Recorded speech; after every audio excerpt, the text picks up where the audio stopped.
recording now and playing on 3. 1, 2, and 3. I wasn't gonna do this one, but I decided I need to. New music. These are the confessions of a band geek. Time to get personal. If I could, I'd probably do things differently. These are the confessions of a band geek. Reminiscing, thinking how I got to where I'm at. Throwback before I even learned how to rap. Tell my story kinda sorta like my diary. These are the confessions of a band geek. Music molded me and made me, me. If I could, I'd probably do things differently. I used to only take my horn home once a week. These are the confessions of a band geek. 5th grade, I remember it like yesterday. I saw the band and decided I wanted to play. I tried the trombone and the sax, but that wasn't fun. I always had rhythm, so I wanted to play the drums. But ain't nothing happening, I guess it was too late. I decided I ain't want to play them anyway. Then the director told me give the cornet a try. Handed it to me and told me to try to make a sound. Watching the hands to make sure I had the form down. Couple people staring, so I'm not trying to look stupid now. Played it so loud, I had everyone looking around. From that moment, I decided it was on. 5th and 6th grade passed, I was still going strong. 7th grade, my folks was glad I was serious about something. Moms took me up to Sadler's and bought me my own trumpet. For real. Before I even learned how to rap. Tell my story kinda sorta like my diary. These are the confessions of a band geek. Music molded me and made me, me. If I could, I'd probably do things differently. I used to only take my horn home once a week. 8th grade at Waldo, everything switched. That's when I met Mr. Conrad and Mr. Tripp. New beginnings, never seen nothing like this. Private school to public school, I had to get a grip. Met a gang of homies that I loved like my brothers. Straight clowning up in class, couldn't tell us nothing. Walked to school every day with Louis Sotero. Was taken way too soon, we'll see you again though. Freshman year at East High, man, it flew by. Still all up in my shell, I was super shy. Was cool with all the jocks, cause my brother Hoop, my cousins Treese and Ann had me plugged with all the ladies too. Sophomore year, it felt like having pep band. Playing in the stands, drunk off 211. At the games, me and Vernon used to wild out. And all my fellow band geeks know what I'm talking about. Straight up. Before I even learned how to rap. These are the confessions of a band geek. Music molded me and made me, me. If I could, I'd probably do things differently. I used to only take my horn home once a week. The year was when I started skipping class. My mom had found out, I guarantee she kicked me. Did football one year and also did track. I threw the shot, put in the disc, but really I was whack. Playing the trumpet was the only thing I stuck with. And that was only because my moms wouldn't let me quit. Hardly took my horn home being lazy. I was good and that's what drove Mr. Kaiser's shot crazy. Can't forget the day he told me he was disappointed. Said I could have done something with the music if I wanted. And Walton is a parade marching, that's what my vision to be. And an artist really got started. But everything I know now, I wish I knew it then. I would have realized this music is my calling. So all the shorties coming up, remember no matter what, time is precious, don't waste it, no stalling, go all in. Throwback before I even learned how to rap. Tell my story kinda sorta like my diary. These are the confessions of a band geek. Music molded me and made me, me. And if I could, I'd probably do things differently. I used to only take my horn home once a week. These are the confessions of a band geek.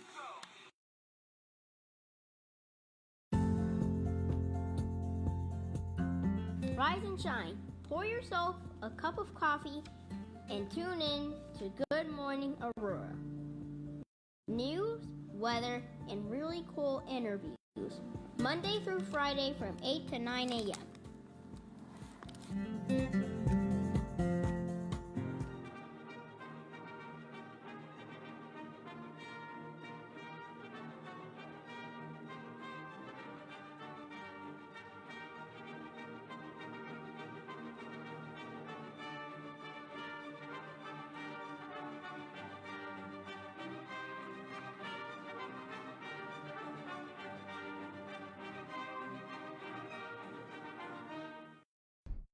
Good morning, Aurora. Good morning, Aurora. Good morning, Aurora. The time is 8:01 a.m. You are listening to and watching Good Morning, Aurora, the second largest city's first daily news podcast. It's Tuesday, the 8th of November, otherwise known as Election Day.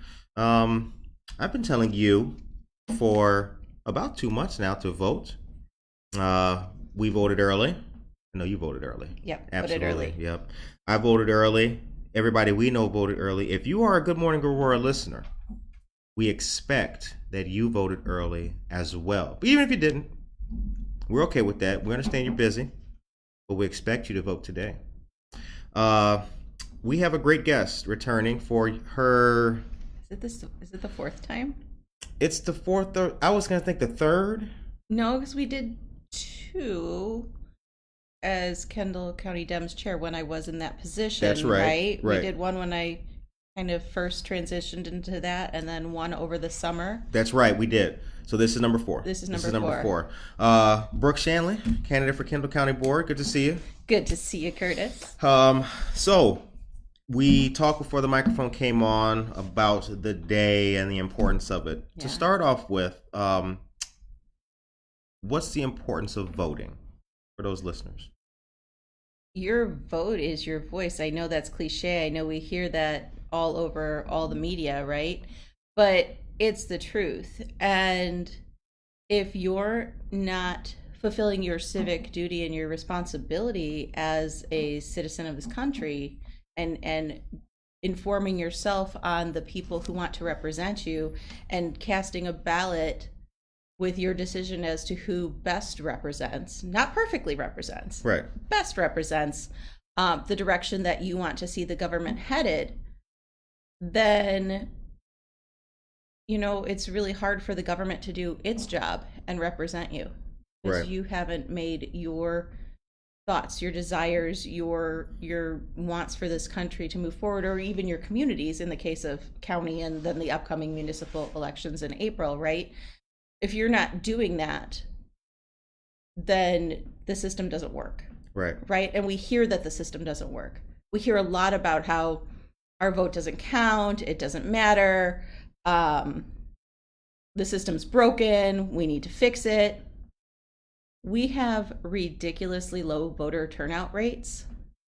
And I'm not here to argue whether or not the system is broken, but Sure. I'm saying if you're not fulfilling your role in that system, if you're not voting, if we're not getting high enough voter turnout, then it's nearly impossible to claim that the system's broken because the one facet of what is needed, one mechanism in that system, isn't fulfilling the job it needs to do to make it work. I've also seen, I don't know who made the statement, but like if your vote wasn't important, people wouldn't be trying so hard to restrict voting and your access to the vote and things like that. That should show you how important it is. Yeah, there are so many people out there trying to make it as difficult as possible for people to vote and trying to discourage people from actually casting a vote. And so when we as voters or residents are walking around perpetuating the narrative that, oh, it doesn't matter, nothing's going to change, it can't be fixed, the system's broken,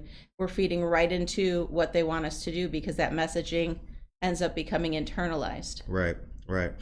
So let's talk about the Kendall County Board and your priorities. What is Brooke Shanley going to do? So you're on the board. What's the initiatives there? What are we looking forward to doing or bringing rather to the Kendall County Board? Well, let's back it up a minute and kind of help our listeners understand the Kendall County Board because it looks different from other county boards for the counties that Aurora happens to be a part of, right? Right. Kane County has a lot of different board districts, right? And with one representative in each district. DuPage has a different makeup. Will County has a different makeup. Kendall County is made up of 2 districts. It's split down the middle, so the east half and the west half. We have District 1, which is the west half, and District 2, which is the eastern half. And I am running for Kendall County Board District 2.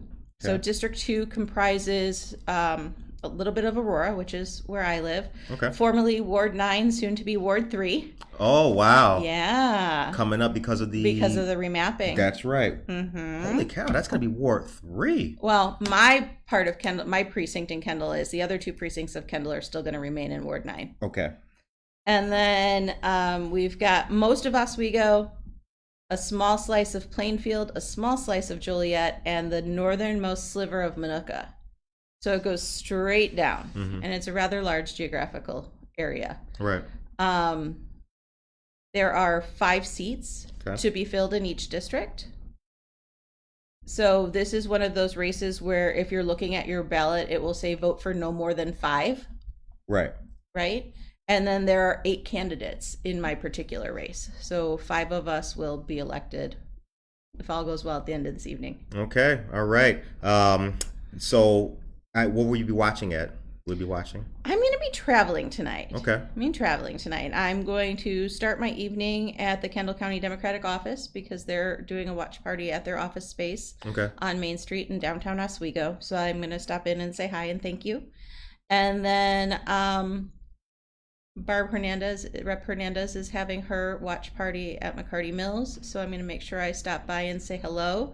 McCarty Mills is near and dear to my heart, and it really reflects who I am as an individual and as a candidate with so much as its makeup. It sits in Aurora, which is where I live, and its owners are Oswego residents within my district boundaries. And so it's the nice blend of Aurora and Kendall, which is really difficult to find.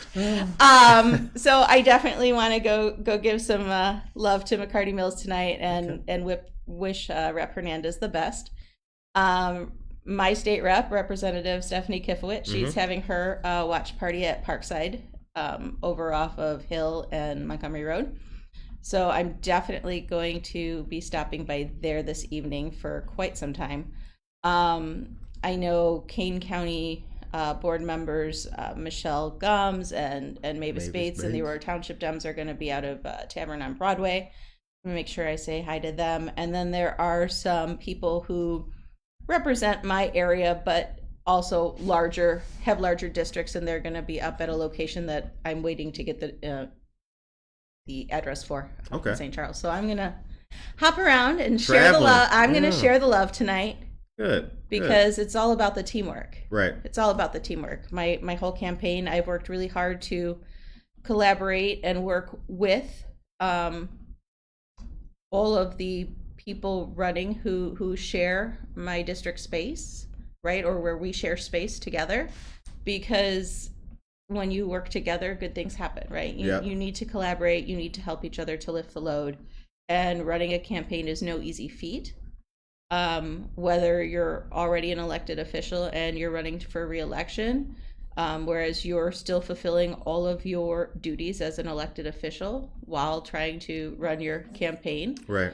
Or whether you're someone who's never run before and is working some type of other full-time job while learning the process of running a campaign and running the campaign. Daunting. Yes, it can.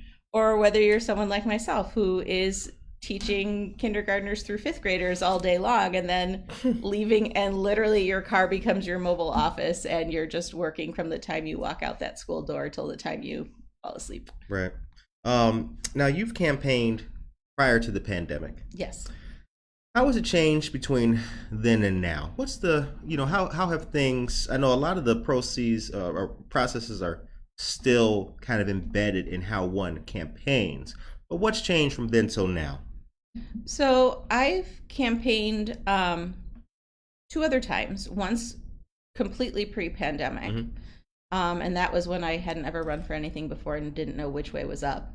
It was just like you weren't even trying to build the plane while you flew it. You were looking for the pieces to build the plane while the plane was going. Is this the wheel? Is this the right tool I use for this? So I did that, and then I ran mid-pandemic. So the 2021 municipal cycle, we were still in full-blown pandemic mode because petition circulation started that end of August, beginning of September of 2020. And people were wondering, well, how are we going to go get signatures? We have to be masked. We can't be at doors. We can't do this. So it wasn't even I got to take what I learned from the first one and polish it so it could flow more smoothly. It was, oh, this is a whole new game, right? And now we're almost post-pandemic, right? We're on the back end of it, but it's also a new game because the pandemic has heavily influenced the different tools we use for campaigning, and it's kind of more of a blend now.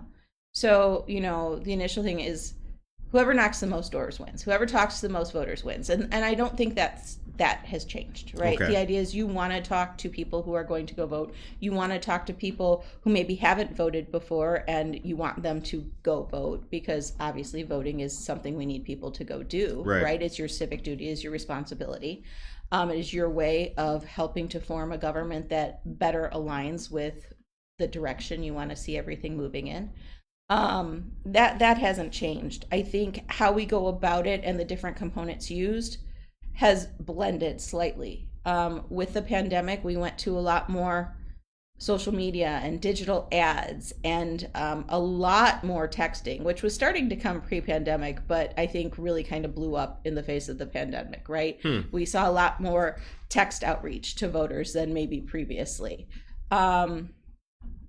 So this time around, it's really about using all the different facets of communication in a way that makes sense, that will get your message to the residents of your district in a way that will help them engage with you, or at least this is how I use it, right? Because I want to be able to engage in those conversations, because what you have to say matters to me. But if you don't tell me what your opinions are, what your thoughts are, what you would like to see, or even just how you're doing, I don't know that I can best represent you in the capacity as an elected official. Right. I need to have that information. Otherwise, I can't do my job. So now when you canvass or when you knock on that door, what's that feeling like when you get that voter, and what's the pitch to, I mean, for those who are already going to vote for you, that's fine, but what's the pitch for the undecided voter, you know, that voter on the fence? I really, I don't know if pitch is the right word to use. It's not a pitch. I don't pitch people. Yeah, when I go to a door, for me, it's a conversation. Okay, yeah. It's a conversation because it's not about me. Right. It's not the Brooke Shanley show, and it's not about what I can do for you. It's what would you like to see? How are you doing? What would make your everyday better? So when I go to doors, it's very much, I'm Brooke. I'm running to represent you on the Kendall County Board. Not I'm running for this position. No, I'm running to do this thing. Right. Because at the end of the day, that's what I'm running to. That's what I'm doing.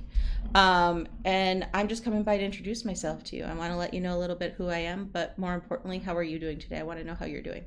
What do Kendall County folks say they want or they need? The biggest thing that I hear at the doors, and this hasn't changed in quite some time because it was the biggest thing I heard at doors when I was running for city council here in Aurora, is the property tax burden. People are really, and I think the pandemic really kind of highlighted that and intensified the pressure people are feeling due to the high property taxes in Kendall County. In my district, it's no different. People are struggling. People are struggling financially, and people are feeling really burdened by the high property taxes. Right. And, that's something that doesn't have an easy fix because it's multi-layered. It goes between different levels of government. And so there are different things that we can do to help alleviate some of that at the county level. But there's other things that your elected officials at each level can do. And part of that is that collaboration piece and having those relationships and those conversations to problem solve. In your experience, do you find that the average person has an understanding or a knowledge of what county government does, or are people so concerned and mostly have their eye on the ball of the presidency, presidential elections? That what's your take? So, my spiel at the doors has evolved over time.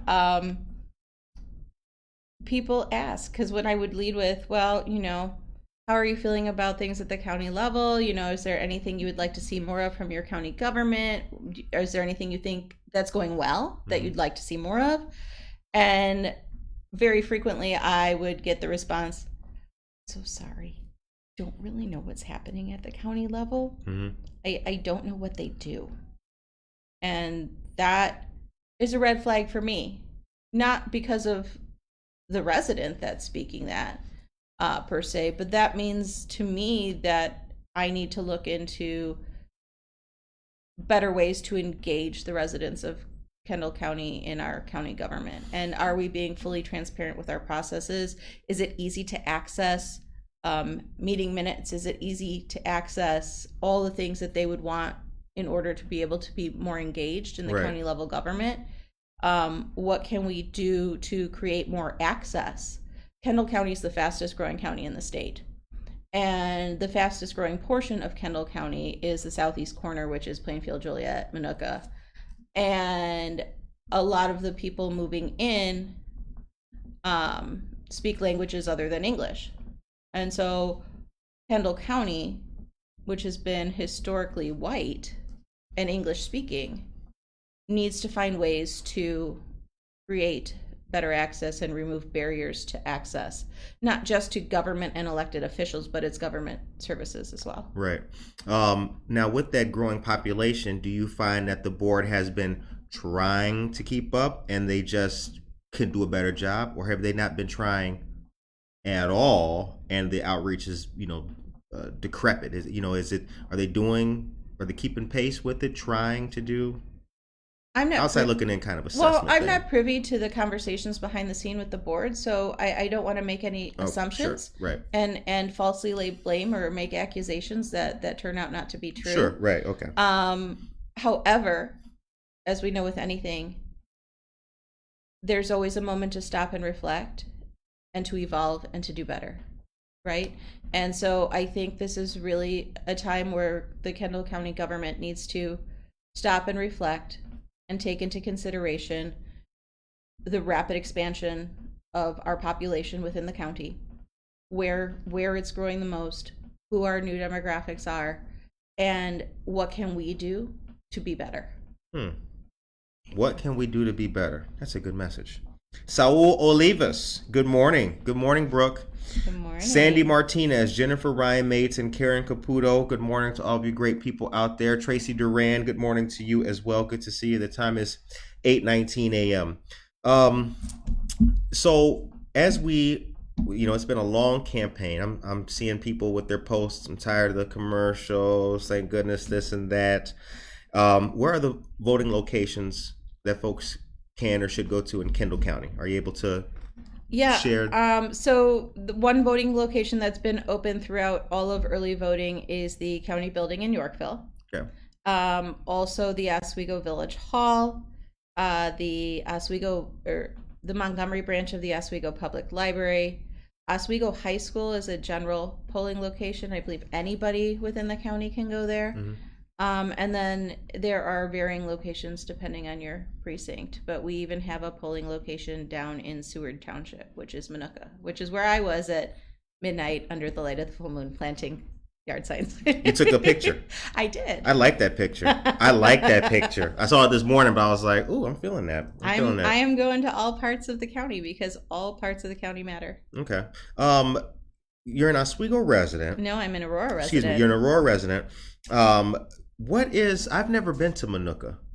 Show you like me, I've got to travel some. Mm-hmm. When you're out in other areas, even though you do have experience campaigning, are you ever surprised by things, or do you hear messages that you've, traditionally not heard before from folks? No, I think at the end of the day, what I find really refreshing is that no matter where you're at, people are still people. And at the end of the day, we have the same basic needs mm-hmm. and wants and desires. And how that plays out looks different based on the individual and their lived experience and all the other factors that play into that. But we have more in common than we don't. That's a good point. Yeah, we do. I think when you knock on that door of that individual, you can learn a lot about a person talking on their driveway. You know, you can really, you can learn. You can learn. Yes, you can. You can learn about dogs. You can learn about dogs too. Yes, this has been the campaign of dogs. It really has. Every time I've gone out, there have been dogs out and about, and for whatever reason, they want to give me lots of love. Those of you out there thinking of a future in politics, get your dog love on. You will be showered with love. I do have news that I wanted to deliver to these great folks yesterday, but I'm going to do it today. Sure. As you mentioned, Mom, can you take me to a private commercial? My own little commercial. Oh, off the camera, chilling.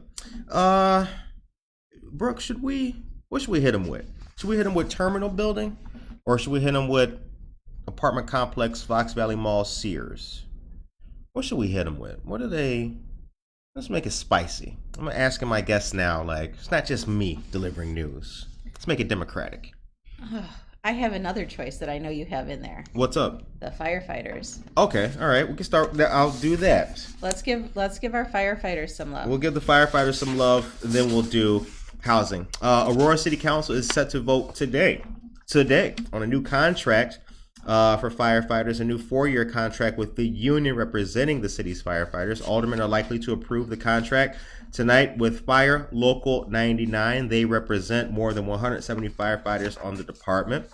The contract includes a 3.5% wage increase for each of the next 4 years, an amount similar to what other unions at the city have been getting. While the previous contract expired in December 2020, the union took a 1-year rollover agreement in 2021 due to the pandemic. According to Alicia Lewis, the city's human relations director, negotiations between the city and Fire Local 99 began in September, and the union ratified the contract in October. The city agreed to emergency action pay of $4,000 for all privates and lieutenants, and an additional $1,000 for paramedics hired between March 9th, 2020 and December 31st, 2021. Because emergency action pay is an American Rescue Plan designated use limited to public safety employees, it provided money that would not be paid for from general funds.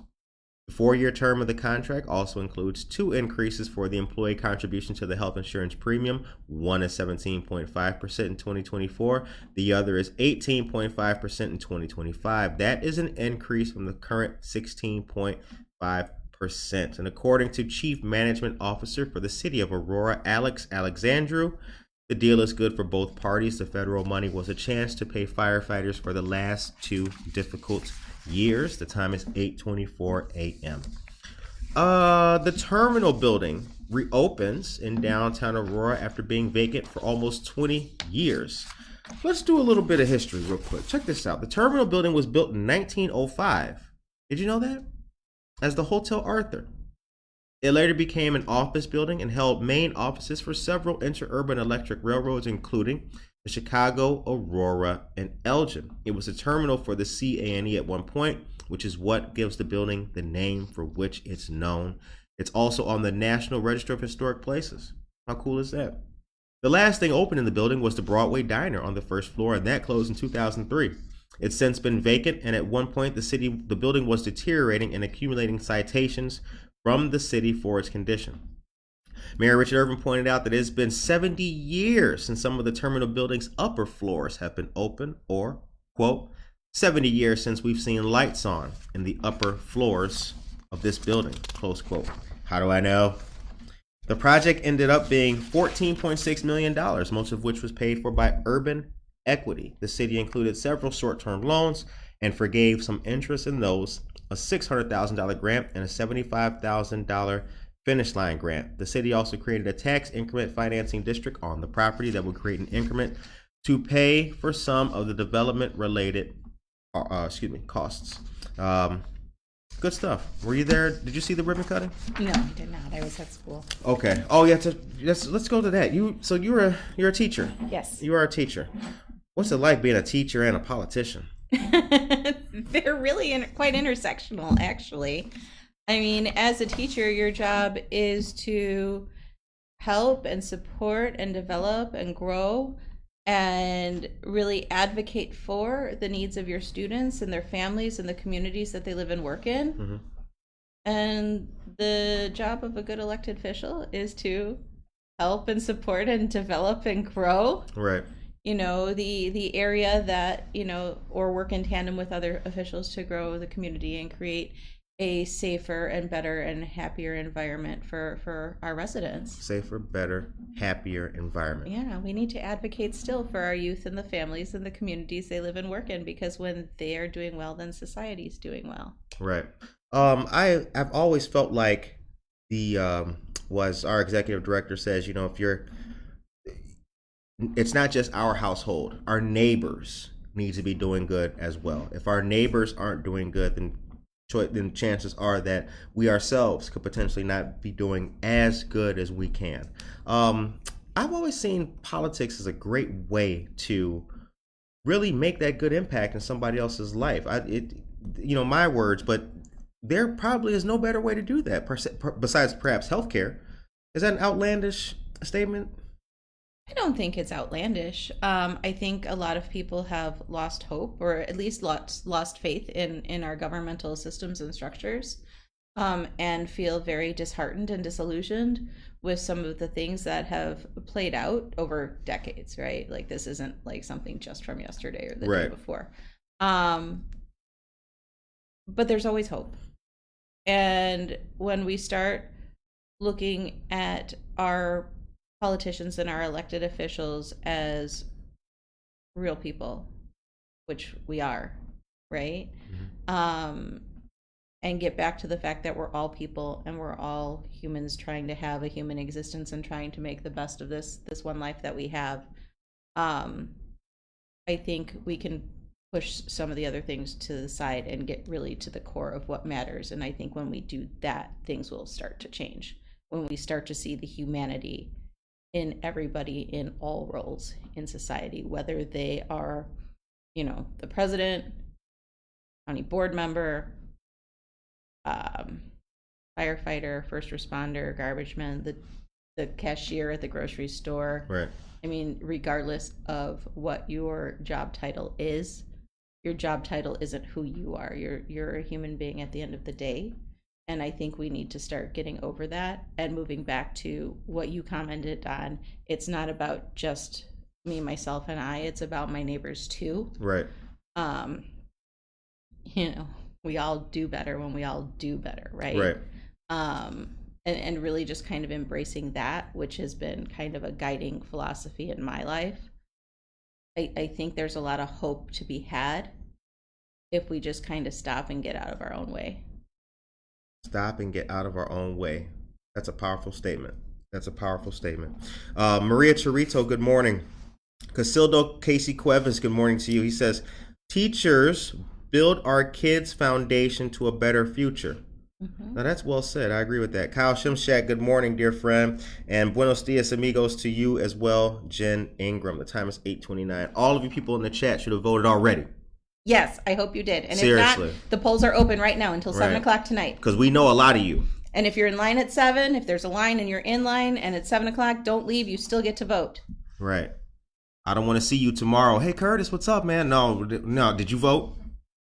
Let me see a sticker. That's the price of friendship. Are you cleaning out your social media friends, your social media list, and based on whether people voted or seriously, not? We have a dear mutual friend named Alex. Yes.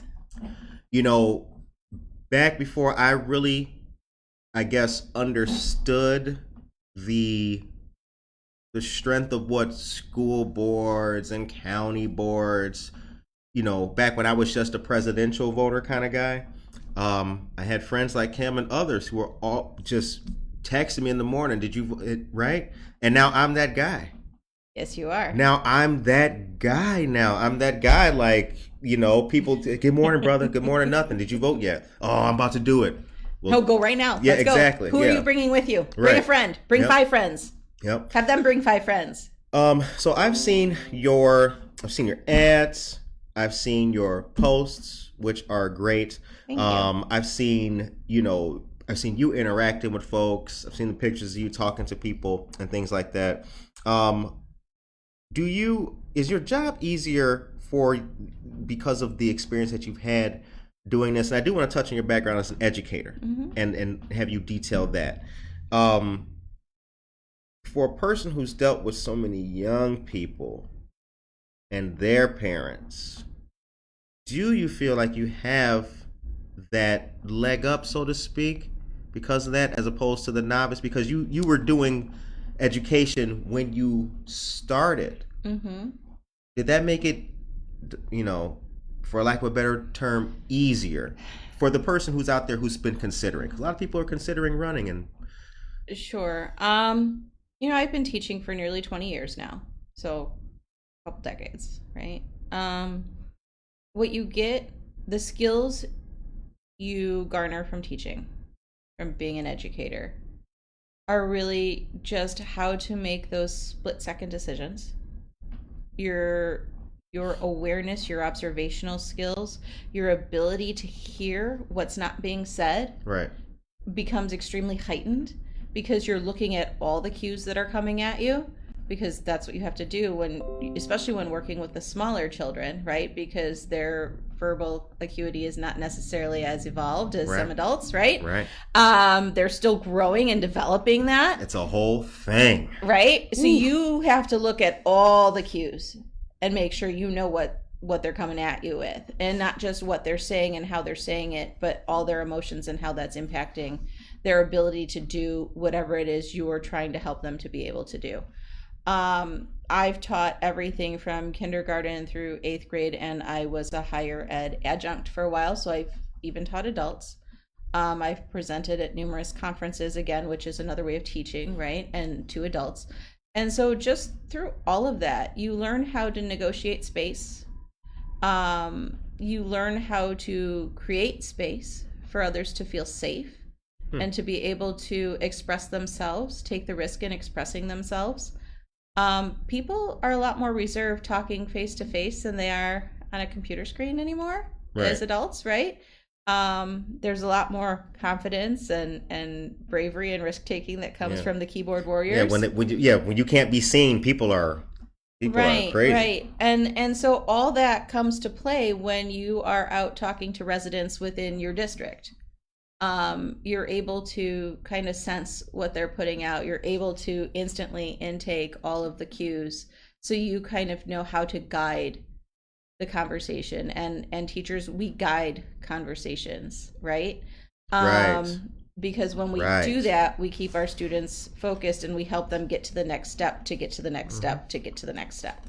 So all that comes into play. But the other thing that as an educator moving into politics that really helps, and if you're not an educator, it's stuff that maybe you've heard of, but until you've actually lived it, you don't realize the intensity of it, and how complex it truly is.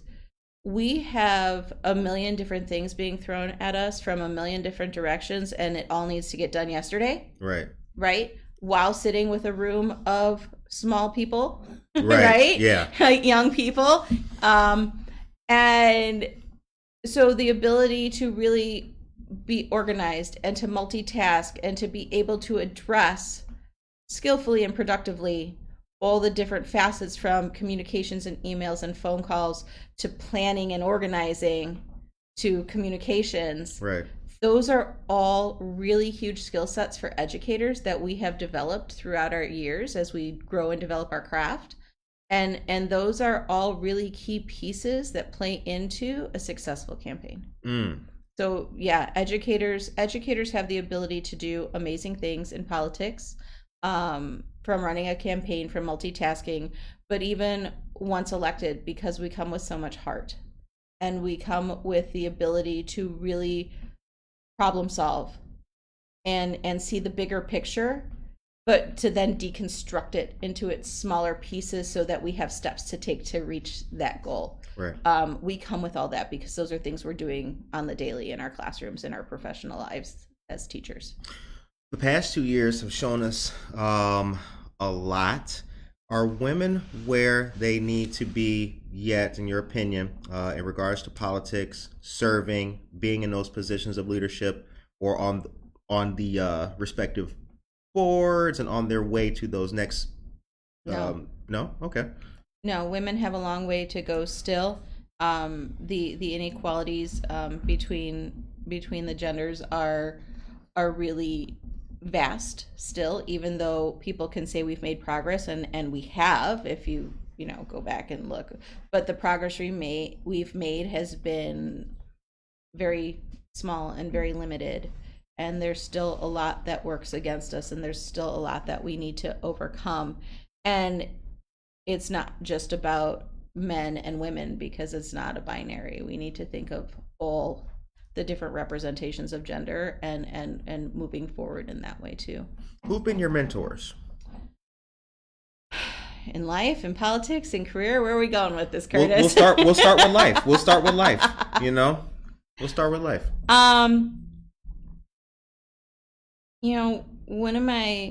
One of the most important people in my life was my uncle and my godfather. He's not been with us for quite some time, but he was my person, and he was amazing, and he had this charisma and just the kindest heart, and you could see it when he would interact with people, even as like a small child and as a teenager, when I would go places with him, and how he'd interact, but not what he would do, how people would react to him. I was like, okay, this is who I want to be. This is who I want to be, because you're always looking for those role models growing up, right? And I wanted to be that person that I could get that reaction from people, that reaction that was very evident, that they felt comfortable, that they had a space, that they were valued. Those are really, really important. How about in politics? Who've been your mentors? Politics, honestly, I have to give a shout out to Emmy Ruiz, who is now the assistant to President Biden.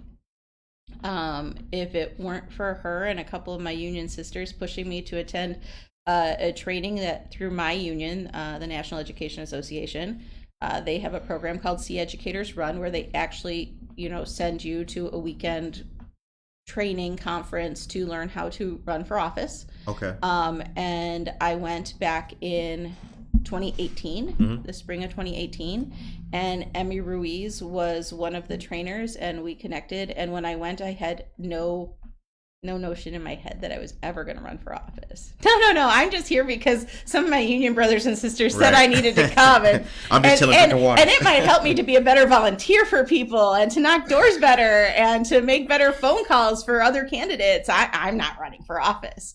And so several times throughout the couple days we were there, she's like, they were scenarios, and it was really geared for people who were in the process of planning future runs for office, right? So it was a lot of role playing and how things work and organizing your time and your space and your finances and all that.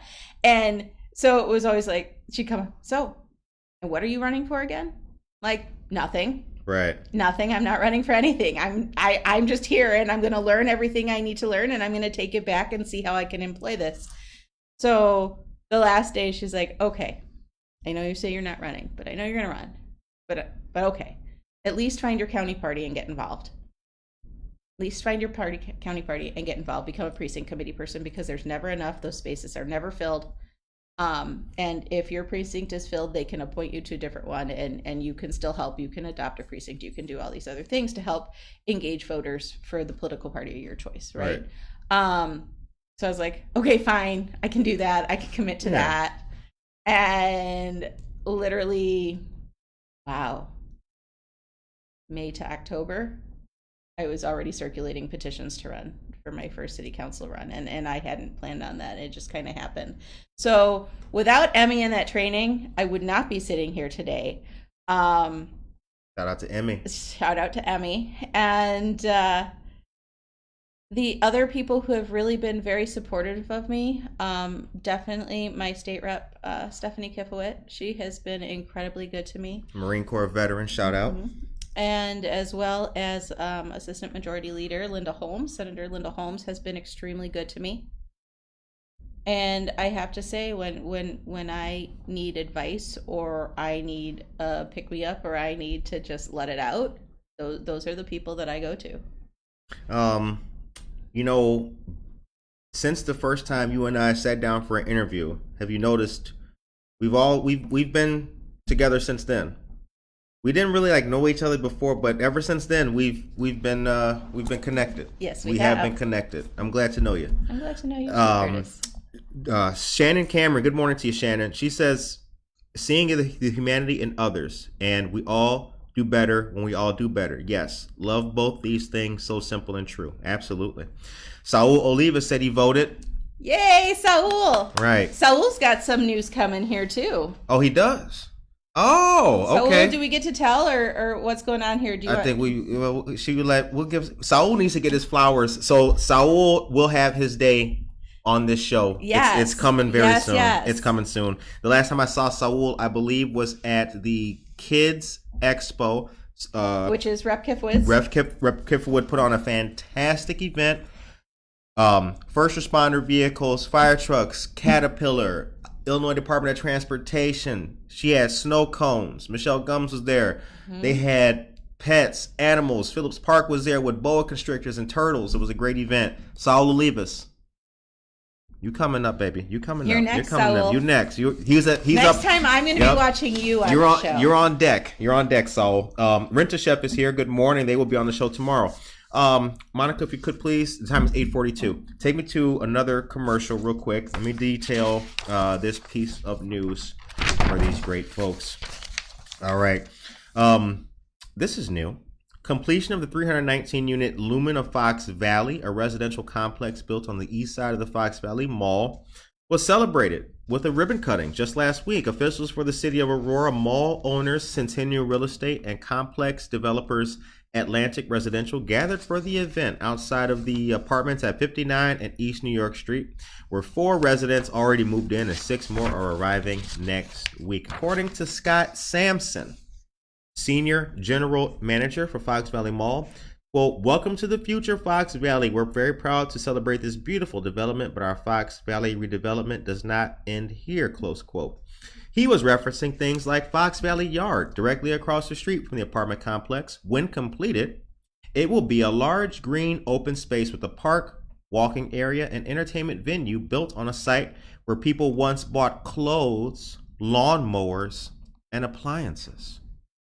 In the second phase of the redevelopment already underway to the northwest of Lumen, a 200-unit senior living center directly next door, and another apartment complex with 323 units to the west of that. Now, I know what you're thinking. Well, Curtis, man, hey, hold on. I'm a Good Morning Aurora listener. You kind of mentioned that back in June. That's right, we did. We told you about that in June, along with DAC developers that are coming on the east side of the Fox River. That's going to be taking up the space that is the Aurora Township building to Jake's Bagels. And that's also the time that the first rumblings were made about the development that's coming on the west side of the river, which is going to be the Hollywood Casino parking lot, basically, to that park back there, River Street and Wilder. So pretty much behind the Aurora Pancake House. So yes, lots of developments, lots of housing. Now, for my friends who are similarly like-minded, we are also vigilant in our need and our watch for affordable housing. The time is 8:44. Aurora Mayor Richard Irvin pointed out that the bright sunny day Wednesday was, quote, shining a light on Fox Valley, close quote. He presented plaques to both Centennial Real Estate and Atlantic Residential and raised a champagne glass in a toast. It was a long, hard road, but look what we have behind us. Oh, I love my job. I love doing the news. I really do. Brooke, I got to tell you, I love doing the news like you love being a teacher. I do love being a teacher. The kids are great. The families are great. I miss my East Aurora students. I love my students currently. Right. That's where you started out at, correct? No, I started out, when I first started my career, I was in Addison. Okay. Yeah, I was prior to where I'm at now, I was in East Aurora for a couple of years. Okay. All right. Yeah. Addison. What were the early... It was a long time ago. It was in 2005. When you started teaching, were you nervous? How did you get into teaching? By accident. Okay.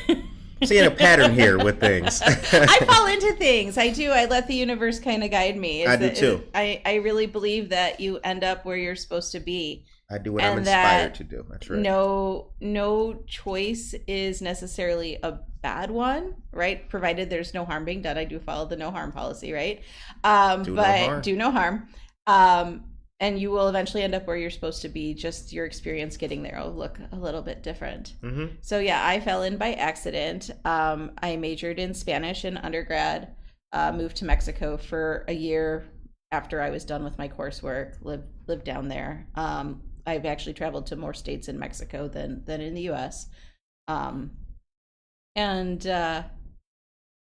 came back and I needed a job and kind of piecemealed a few things together. I was kind of like a private school Spanish teacher, part-time, a couple days a week. Right. Because you didn't need to be licensed for that. It was more like as an extracurricular or specials area type deal.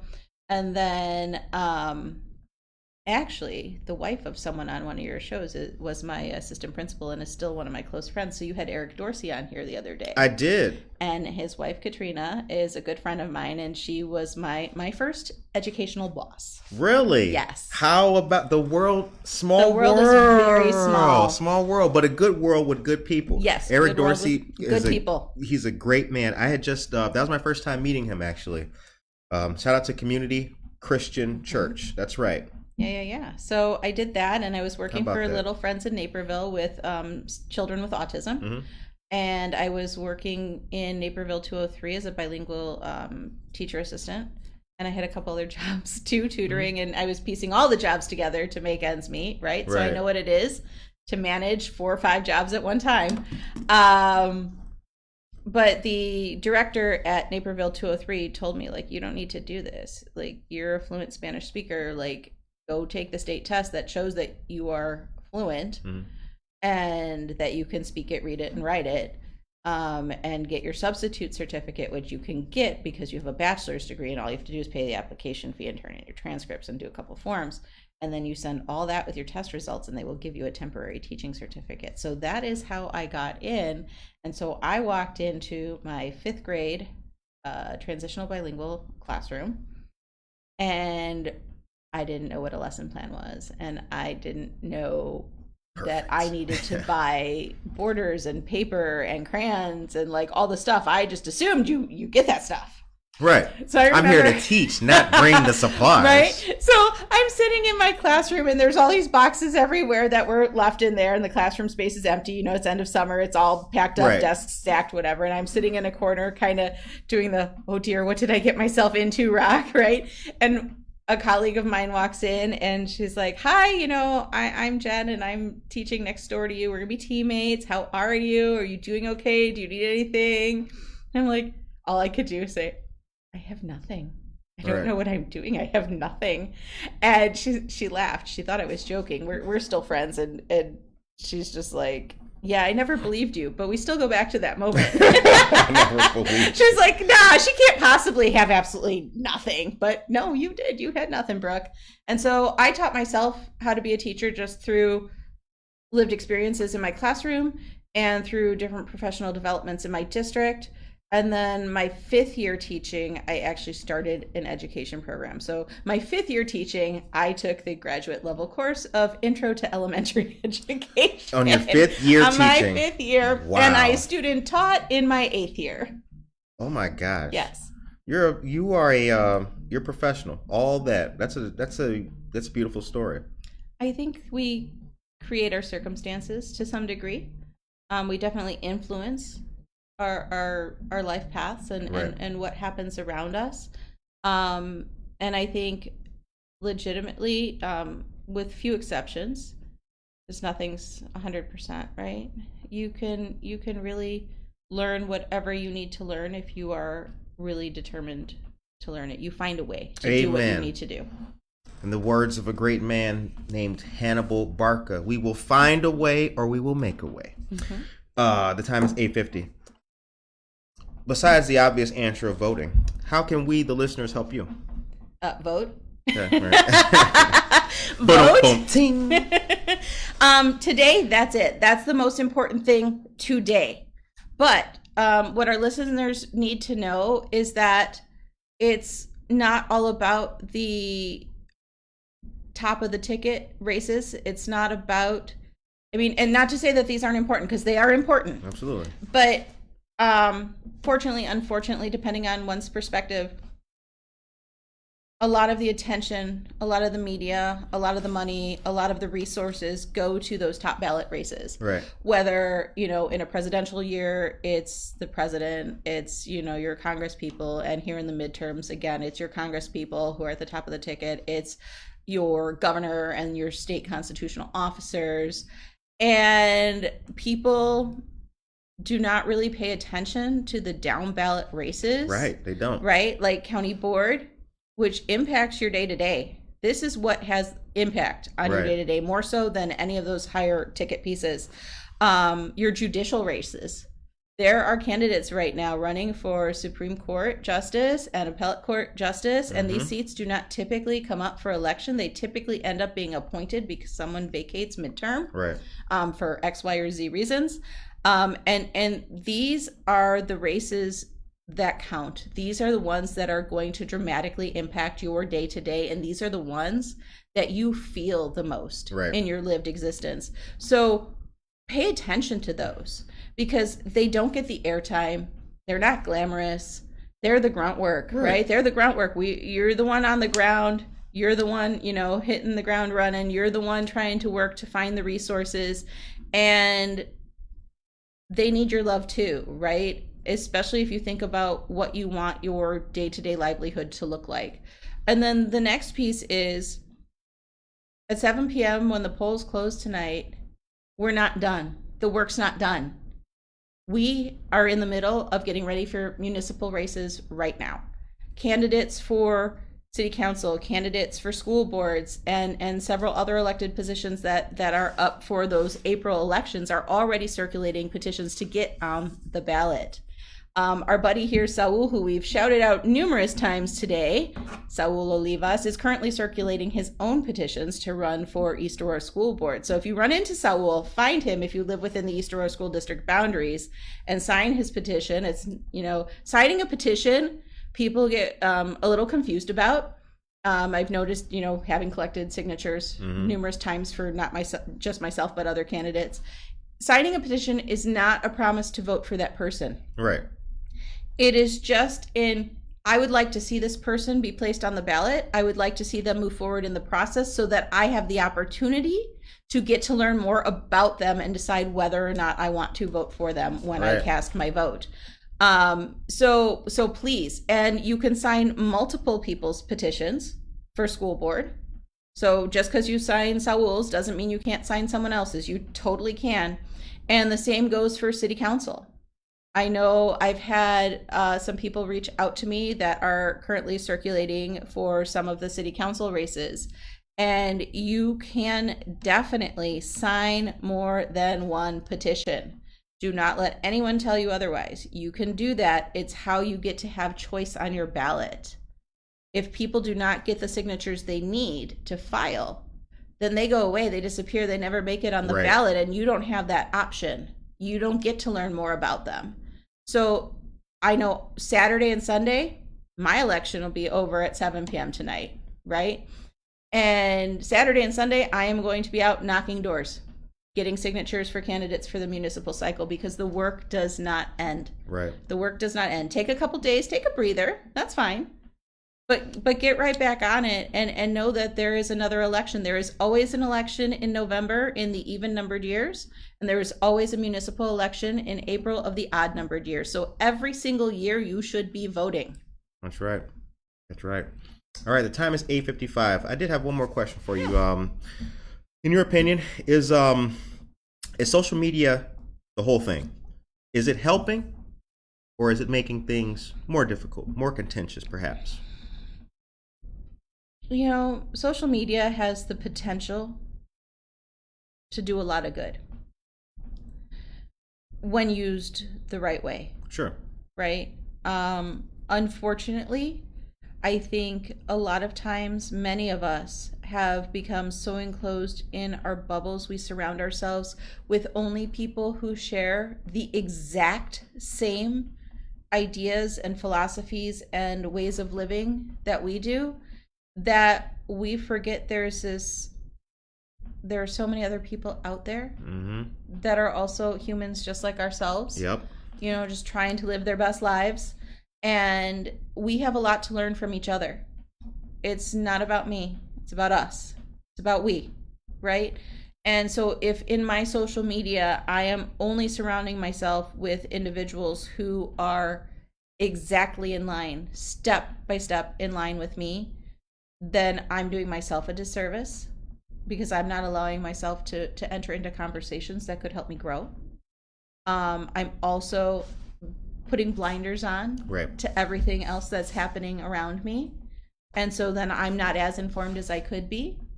And I think, unfortunately, that's happening a lot. And that type of circumstance really intensifies division. Right. And we need to start examining our own use of social platforms and our own networks and what we allow into our space. I mean, healthy boundaries are good, Absolutely. right? Yep.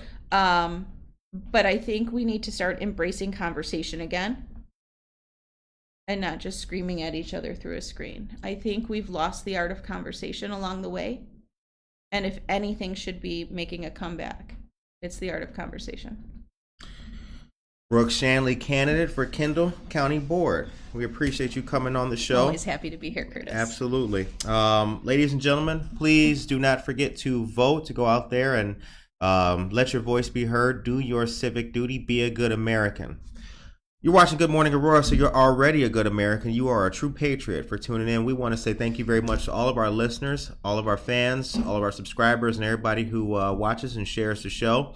Tomorrow is another great episode with Rent a Chef. We're gonna learn what it's like to be a chef that can be hired for your events, your birthday, your party, or wherever the case may be. Bring your appetite. We'll have ours. Take care of yourself and each other.